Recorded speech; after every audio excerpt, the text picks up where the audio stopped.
All right, I guess I'll get started because it's 6:31 and I'm Yeki. So um, I gave this class last year at AJA High School it was an elective class in their mini-master series, and the kids that took it really enjoyed it, so I thought I would give it at Shul. We just haven't had a good opportunity, so I thought that this would be a great opportunity to give it. So we're just going to talk about the calendar. So today we're going to talk, and how far we get really is determined by the time. We're going to talk about how the Jewish calendar works. What determines the different rules about how many months, how many days in a month, etc. Then we're going to talk about the first rule of how the calendar itself functions. I'm hoping to get through parts 1 and 2 today. Part 3 is talking about moladim and finding out which year we use, and that we're going to talk about next week, and then the other 3 rules. And then the last class, my hope is to cover the other interesting calendar tidbits. Can everyone see my screen? Yes. Okay. So the first part is really to just understand some terminology, to understand the difference between a solar and a lunar year, to understand why we have a lunar solar year. How long is a month? In secular culture, we have 28, 29, 30, and 31. In Jewish, we only have 2 lengths of months. They're either a 29-day or a 30-day month, but why? And how long is a year? So the first thing that we need to understand is chelek. And this is most commonly known when we announce the molad in Shul, the Shabbat before Rosh Chodesh. We talk about, the molad will be on Thursday at 10:35 a.m. and 10 o'clock a.m. and 35 chalakim. So what is a chelek? A chelek is 1/1080th of an hour. 1080 is an interesting number.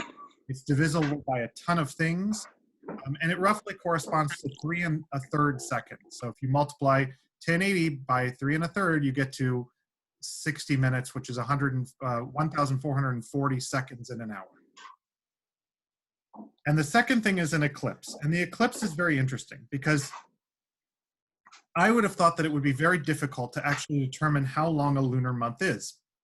You can't exactly see a new moon, the exact moment of a new moon. So how do you determine when exactly is the new moon?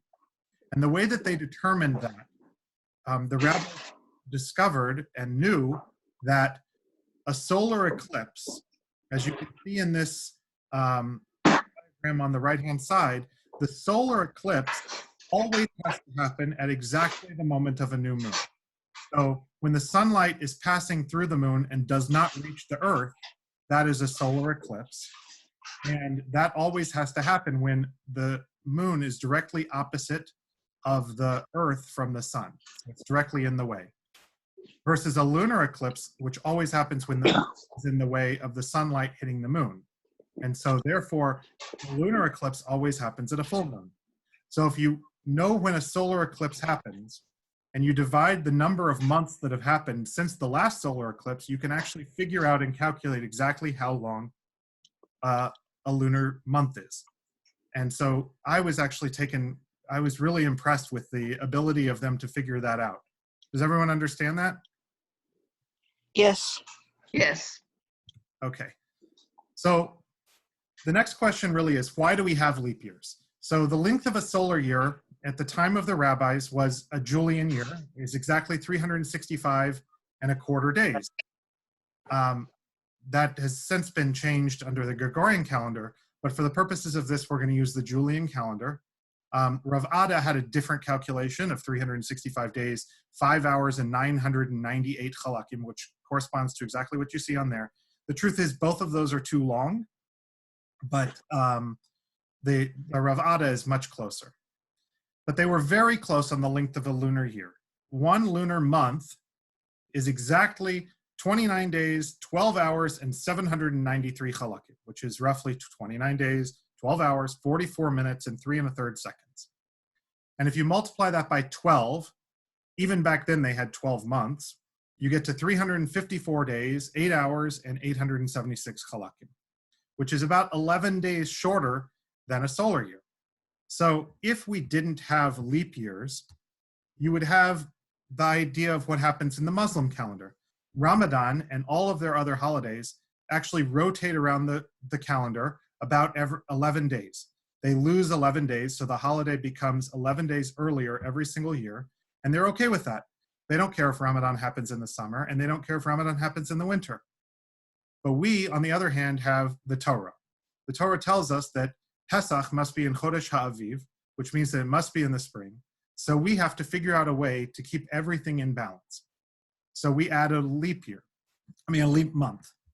We could add a leap day, but again, 11 days means that we're sort of going to have really weird lengths of days, of months. So the question is, how often? If a solar year is 365 days and hours, and you subtract that, you get the 10 days, 21 hours, and 204 chalakim every single month that you're losing. If you multiply that by 19, they figured out, that comes out to 206 days, 18 hours, and 636 chalakim. And 7 months is 206 days, 17 hours, and 151 chalakim, which is pretty close if you're pretty honest with it. It means that relative to the Julian calendar, the Jewish calendar loses time shorter, and against the Gregorian time, it actually is a little bit longer than the Gregorian time. So we're going to talk about what that means in terms of those small numbers, but for the purposes of the calendar, the rabbis decided that that was close enough. That was okay. We didn't really have to worry about it. In the long term, even according to this, losing 2 hours and gaining 2 hours and 149 chalakim every 19 years, it means that over the course of the time that the calendar's been in existence, we've gained about 7 days.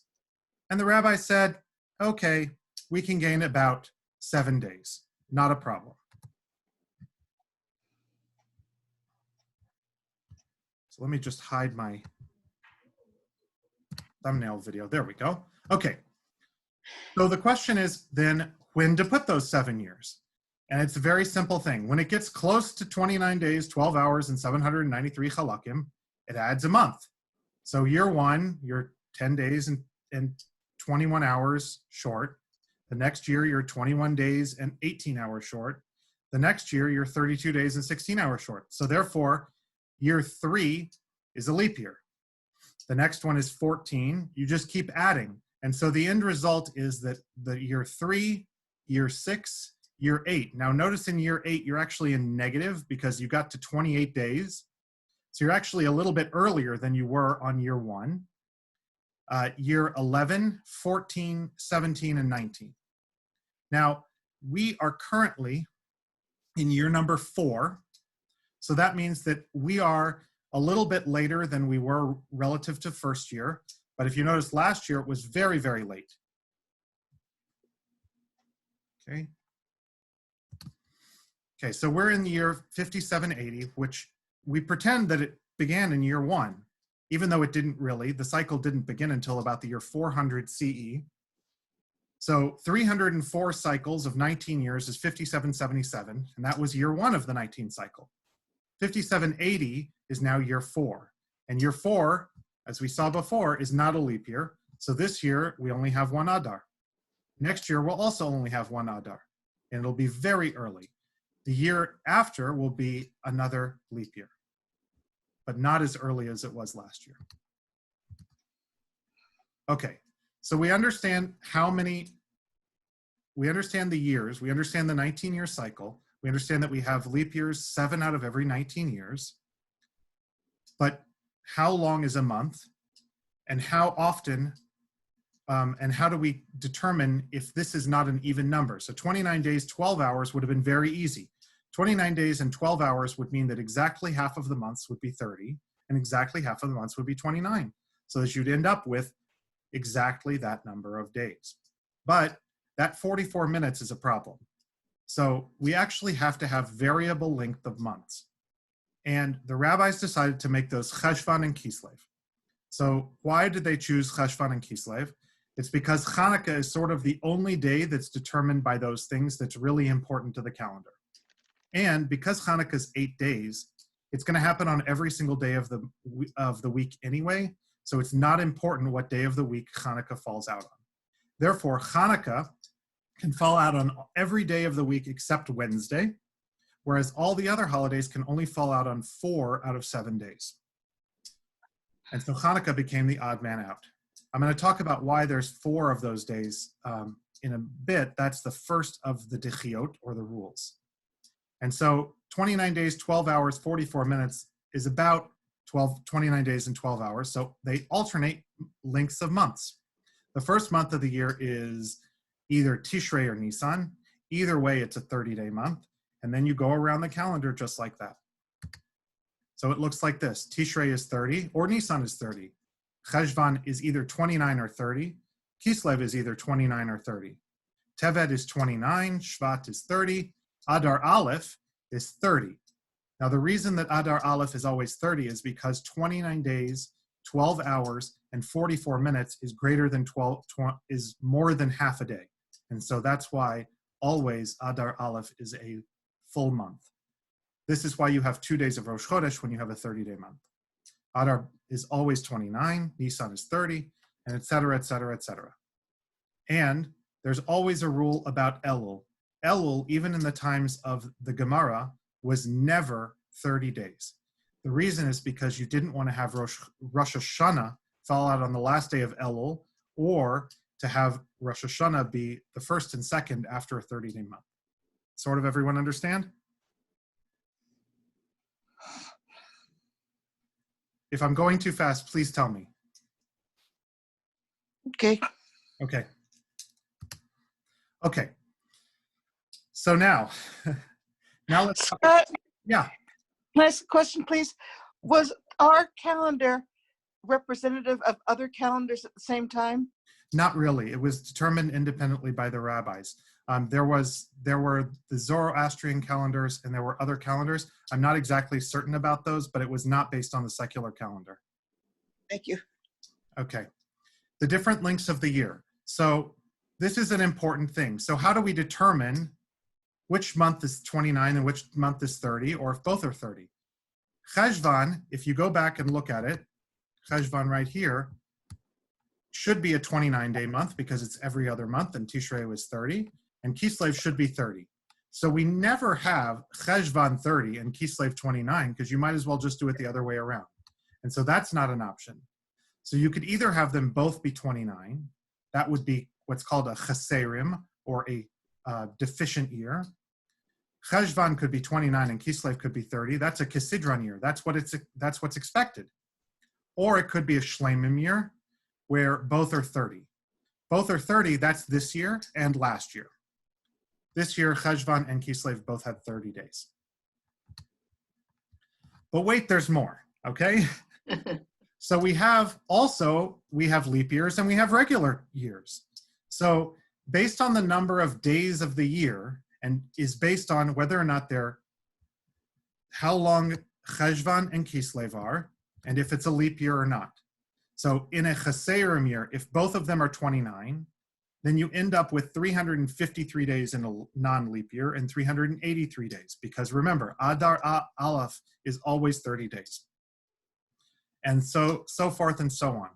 So last year, 5779 was a Shlemim Shana Meuberes. So it's a full year that was a leap year. 385 is an interesting number because it's the only one of these numbers that's divisible by 7. And so what that means is that after a year that is a Shlemim Shana Meuberes, Rosh Hashanah the next year is exactly the same day. So if you remember, Rosh Hashanah last year was a Monday, and this year was also a Monday. And so that's how that can happen. That's the only way that the same day of the week can happen for multiple years. Okay. So now I'm going to talk about sort of the function of how this actually works. We understand that there are the 6 different lengths of the year, but what determines what day of the week everything happens on? So everything is determined by Pesach. Remember how I said that the only variable months are Cheshvan and Kislev, which means that every other holiday is already predetermined by the Rosh Hashanah of the next year. But it also means that everything is determined by Pesach. And so we have a I guess it's a mnemonic sort of for what it means. The first day of Pesach, which is Aleph, always corresponds to Tisha B'Av. So this year, the first day of Pesach is on Thursday. And so Tisha B'Av this year will also be Thursday. The second day of Pesach, which is the first day of the Omer offering, and that's when we start saying Sfirat HaOmer, is the same day as the first day of Shavuot, which makes sense because Shavuot is on the 50th day. The third day, which is Gimel, corresponds to Rosh Hashanah. It also corresponds to the first day of Sukkot because those happen 2 weeks exactly later. The fourth day, Daled, representing Korea or Simchat Torah in the diaspora, also the second day of Rosh Hashanah and the second day of Sukkot. Hey represents Tzom or Yom Tzom Kippurim. Vav is actually the previous Purim. So this year, Purim was on a Tuesday, which means the sixth day of Pesach this year will also be on a Tuesday. And the seventh one is actually just a fun one. It's only relevant since the founding of the State of Israel. Zayin, the seventh day of Pesach, corresponds exactly to Yom HaAtzmaut, or it corresponds exactly to Hey Iyar. If Yom HaAtzmaut is pushed off, then it doesn't work. But otherwise, it really works, and it's very cool that this mnemonic continues even after the establishment of State of Israel and with modern Israeli holidays. So this is how I can, like, if you tell me what day Pesach is, I can tell you for any holiday of the year very quickly what it is, and it's because of this. Now, how do we describe years? If you look in any luach, it'll have this 3-letter code to determine everything about the year.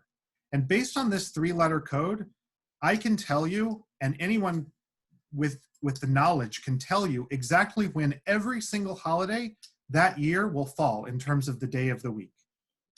So this year is a Basha year. The bet represents the day of the week of Rosh Hashanah. Rosh Hashanah this year was on a Monday. So that's Yom Sheni or bet. The second letter represents if it's Chaserim, Kesidron, or Shlemim. This year was a Shlemim year. Both Kislev and Cheshvan were 30 days.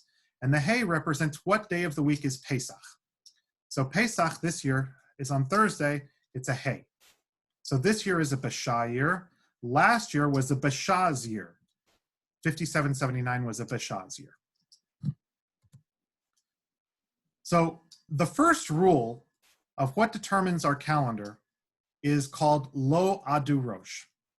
It means that Rosh Hashanah can never fall out on Sunday, Tuesday, or Friday. And the reason for why it cannot fall out on those days is very important. And this is actually rule number 2. We're going to get to rule number 1 a little bit later, but and probably in next session, but Lo Adu Rosh is the most important one, and it's the one that people are actually familiar with. It can never happen on Thursday, okay? Lo Adu Rosh means Thursday. I'm sorry, I said it wrong. I said Tuesday, I meant Thursday. It can never happen on Thursday because the third day of the year, that's Tzom Gedalia, is the same day as Yom Kippur. And we don't allow that to happen on Friday because we're not allowed to bury people on Shabbat, and Yom Kippur is Shabbat Shabbaton. You're not allowed to bury people on Yom Kippur. And in pre-modern times, before you had refrigeration, it was a big problem to leave somebody unburied for 2 days. And so they never allowed Yom Kippur to fall out on Friday, because then you wouldn't be able to bury people on Friday or Saturday. In pre-modern times, people did get buried on Yom Tov, and they would particularly and of course there was no second day of Yom Tov. Even in Rosh Hashanah there was, but they would still bury people on Yom Tov. So they were not concerned about Rosh Hashanah being Erev Shabbat. They were only concerned about Yom Kippur. And then it can't happen on Friday because then Friday Shabbat, And Yom Kippur would be on Sunday. And it's the exact same reason. You don't allow people to be unburied for 2 days. But the last one is the most complicated. If it's the day before Rosh Hashanah is the same day of the week as Hoshana Rabbah. And Hoshana Rabbah was a very important day. They would march around the Mizbeach in the Beit HaMikdash, and they beat the Aravot, and you would not be able to perform that on Shabbat because you wouldn't be allowed to carry. And so therefore they made a decree that Hoshana Rabbah should never fall out on Shabbat also. Hoshana Rabbah has a lot of characteristics that are similar to the Yomei Hadin. The Chazan wears the kittel, etc. And so we don't allow that to happen on Shabbat either. So therefore, we do not allow Rosh Hashanah to ever fall out on Sunday, Thursday, or Friday, which means that Rosh Hashanah and all the other holidays only have 4 days that they can actually fall out on. And that's why Yom Kippur can never fall out on a Tuesday, because if Hoshana Rabbah fell out on Shabbat, then Yom Kippur would be on a Tuesday. And going back to our previous Atbash, we know that based on Rosh Hashanah is always the 3rd day of Pesach. So therefore, we know which days Pesach cannot fall out on. Pesach can never fall out on Monday, Wednesday, or Friday. Lo Badu Rosh. Okay, so let's put everything together. We have 6 different lengths of the year. We have 365 days. We have 353 days, 354, 355, 384, 385, 383. And we have 4 days on which Rosh Hashanah can fall out on. And we have 4 days on which Pesach can fall out on. So now if we go back to our 3-letter acronym, we can determine what different types of years are possible. And this is an interesting chart. It just tells you the day of the week offset for the next year. So if, for example, Shana Peshuta, which is Cheserim, that means 353 days of the year. There are 190 days between Rosh Hashanah and Pesach, and so it moves 1 day. That means that if Rosh Hashanah is on Tuesday, then Pesach will start on Wednesday.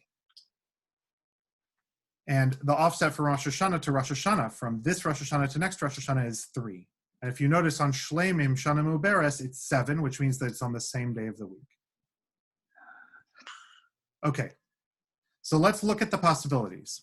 So for Shana Peshuta, Rosh Hashanah could be on a Monday, because Lo Adu Rosh, so Rosh Hashanah can be on a Monday. It could be a Cheserim year.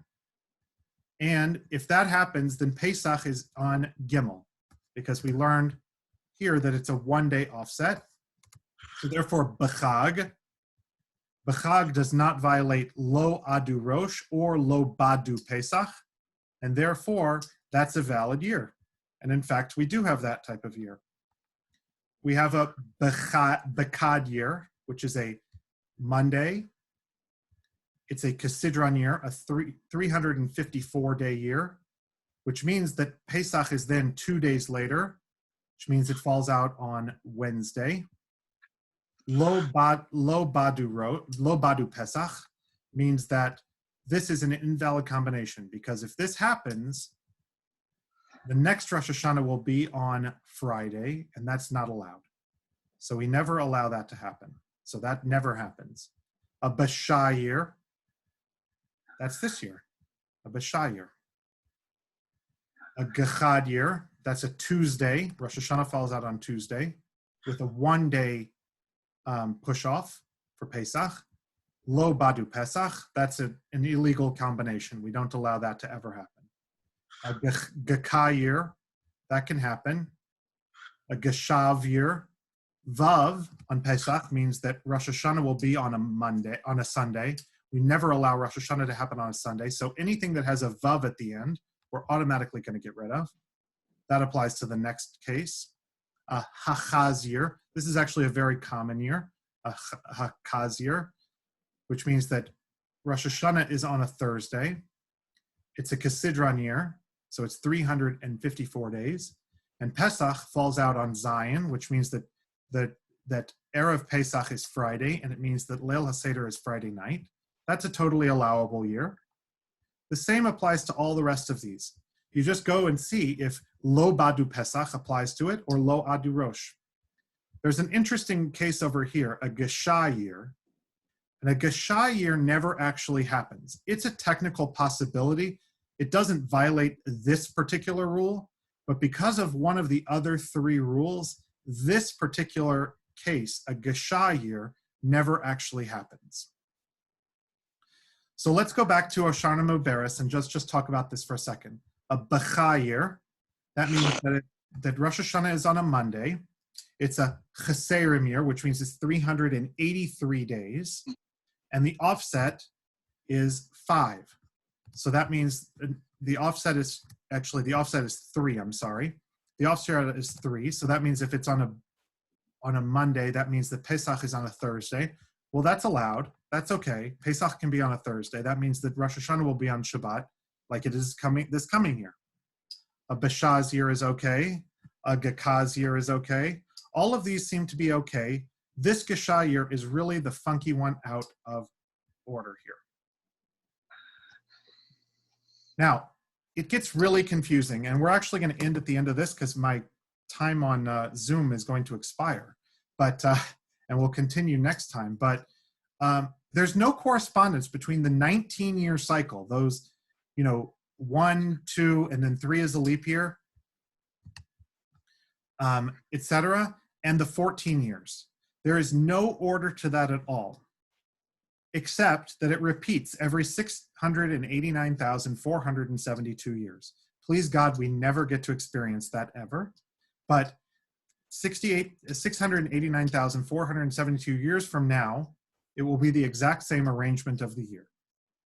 And then when the next part, we're going to discuss how do we determine which of these 15 or really 14 types of years is each particular year. We know whether it's a Shana Peshuta or a Shana Muberes based on which year of the cycle it is, but we don't necessarily know which day of the week Rosh Hashanah should be on, which determines the day of Pesach of the previous year, nor do we know how long should the year be in terms of our 3 different combinations. So we know certain things. For example, if it's a Shana Peshuta and it's a Rosh Hashanah has to be on a Tuesday, we know that this is the only combination that has a Shana Peshuta and Rosh Hashanah on Tuesday. But for example, if Rosh Hashanah is on a Monday, you have 2 options. Which one do you pick? So we're going to talk next week about how do you determine which one you pick. And that has to do with the molad, and it has to do with only one molad. It has to do with the molad of Tishrei. Are there any questions about what we covered today?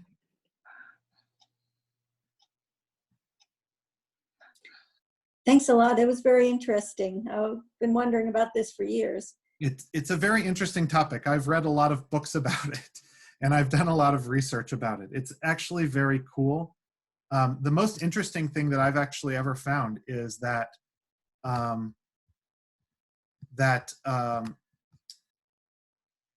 they managed to do all of this math without a calculator and without really understanding much of the intricacies of astronomy.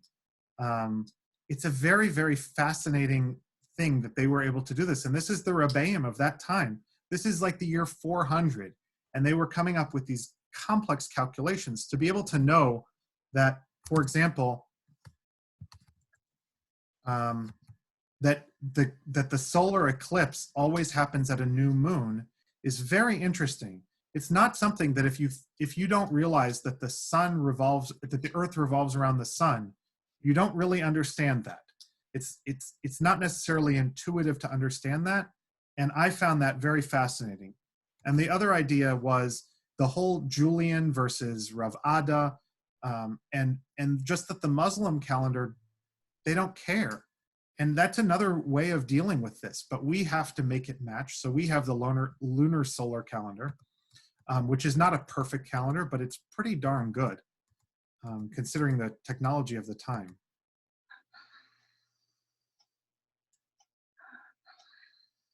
Any other questions or comments? Was I going too fast? No, you were great. Thank you, Scott. All right. Thank you. All right. We'll continue next week with talking about Moladim. And I've put in the chat, my whole notes packet for this. And if you want to see any of the calculations here, and next week I'll share my calculator that I built on Google Sheets with everyone. And you can actually calculate all of these things yourself. It will actually add things like chalakim together, and it will tell you everything. You can put in any year, and it will tell you exactly what that year is based on formulas. So you can go and look at the formulas on Google Sheets and see how it's calculated. All right. I want to thank everyone for coming, and if you have any comments, let me know.